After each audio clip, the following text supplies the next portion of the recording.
On va procéder à la pose maintenant d'une porte pratique Prestige. Donc c'est une porte pose fin de chantier qui vous permet d'aller relativement vite au niveau de la pose.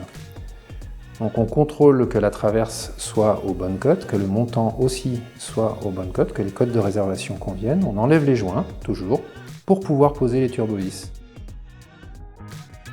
Voilà, sur les deux montants. La traverse, ça n'est pas nécessaire.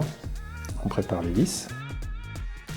Les tourillons d'assemblage. Donc on va positionner les deux tourillons d'assemblage. L'idéal est de mettre un petit point de colle entre le montant et la traverse. Voilà, le rôle de ces tourillons, c'est de bien aligner et de la vis de maintenir la traverse et les montants. Donc on vient en contact, on ne force pas trop.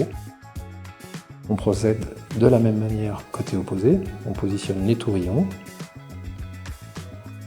Voilà, on aligne parfaitement et on vient visser par contact. Ensuite, on va positionner un filet de colle. Donc ce sont des colles PU qui restent souples mais qui obtiennent un bon résultat. On vérifie les niveaux et le cas échéant, on procède au réglage des montants pour que la traverse soit parfaitement horizontale. On vérifie que les montants soient bien positionnés. On va procéder au vissage de la turbovis et faire des réglages au millimètre en dévissant ou en revissant.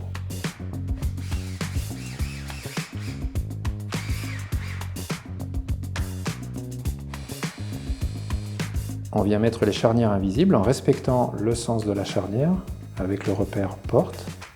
Dans l'ouvrant, on va les visser et ensuite positionner la première par le haut, voilà, pour maintenir le ventail en place et ça nous permet de mettre les deux autres et de les visser. On va ensuite visser le montant côté opposé en s'aidant de l'ouvrant pour s'assurer du bon réglage. Pareil, on peut visser ou dévisser la turbovis pour régler. On met en place le joint en commençant par le haut, puis le bas. On s'assure que le joint est bien mis en place. On va ensuite injecter une mousse de calfeutrement qui va tenir la porte et surtout empêcher l'air et le bruit de passer. On va procéder à la pose des couvre-joints. On voit que là, le couvre-joint ne rentre pas parce que les vis de pose l'empêchent d'aller jusqu'au fond. Donc on va repérer où sont les vis et ensuite on va réaliser un petit entaillage qui va vous permettre de positionner parfaitement le couvre-joint. L'avantage avec notre système, c'est que les couvre-joints sont déjà coupés à la bonne longueur en usine. Voilà, on positionne le couvre-joint et on voit que maintenant il vient jusqu'au fond. On procède de la même manière pour le côté opposé. On positionne le couvre-joint, on vérifie. Voilà, tout va bien, ça rentre bien, la traverse s'aligne parfaitement.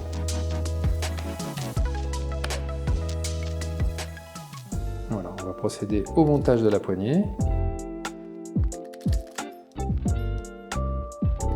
On met le carré pour pouvoir centrer parfaitement les deux rosaces de chaque côté avec la partie qui dépasse vers le bas. C'est un petit plot de centrage qui va vous permettre de positionner parfaitement la garniture métallique.